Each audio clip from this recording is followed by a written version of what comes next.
Vexé, il m'a dit, bah, du coup, ok, à la place de ce dessin, je vais en faire un autre et je vais dessiner un singe. C'est un élève qui, un jour, est venu me voir dans une cour de récréation et il vient me voir avec un dessin qui est censé me représenter. Et en fait, sur ce dessin, il y avait tout sauf moi. C'est-à-dire que la personne dessinée, elle avait des cheveux longs, elle avait la peau blanche, elle avait une forme de yeux qui ne me correspondait pas, une forme de nez qui ne me correspondait pas, une couleur de peau qui ne me correspondait pas, des cheveux qui ne me correspondaient pas, des vêtements que je ne mettais jamais. Donc je lui fais remarquer qu'en fait le dessin ne me ressemble pas et en fait vexé, il m'a dit bah du coup ok, à la place de ce dessin, je vais en faire un autre et je vais dessiner un singe. Comment est-ce que je l'ai pris? Pas très bien, mais en même temps, pas si mal non plus. J'ai essayé de prendre du recul. Je suis un adulte et je suis un enseignant et je suis dans une école.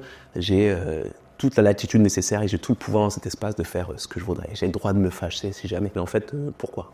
À quoi est-ce que ça me servirait? Pas à grand chose. Par contre, ce qui m'intéresse, c'est de poser des questions, de comprendre pourquoi, lorsque moi je te dis ton dessin il ne me ressemble pas à ce que j'ai le droit de faire, eh bien toi t'es vexé à tel point que c'est ça qui sort. D'où est-ce que ça vient? Est-ce que c'est ton éducation? Est-ce que c'est un propos que tu as entendu? Parce qu'en plus, on évolue dans un environnement où il y a cette mixité. Et il y a d'autres élèves qui me ressemblent qui sont juste à côté de toi. Et eux, c'est tes copains. Donc ils comprennent. On comprend tous. Pourquoi est-ce que c'est ce propos-là qui sort? J'ai appris pas mal de choses ce jour-là.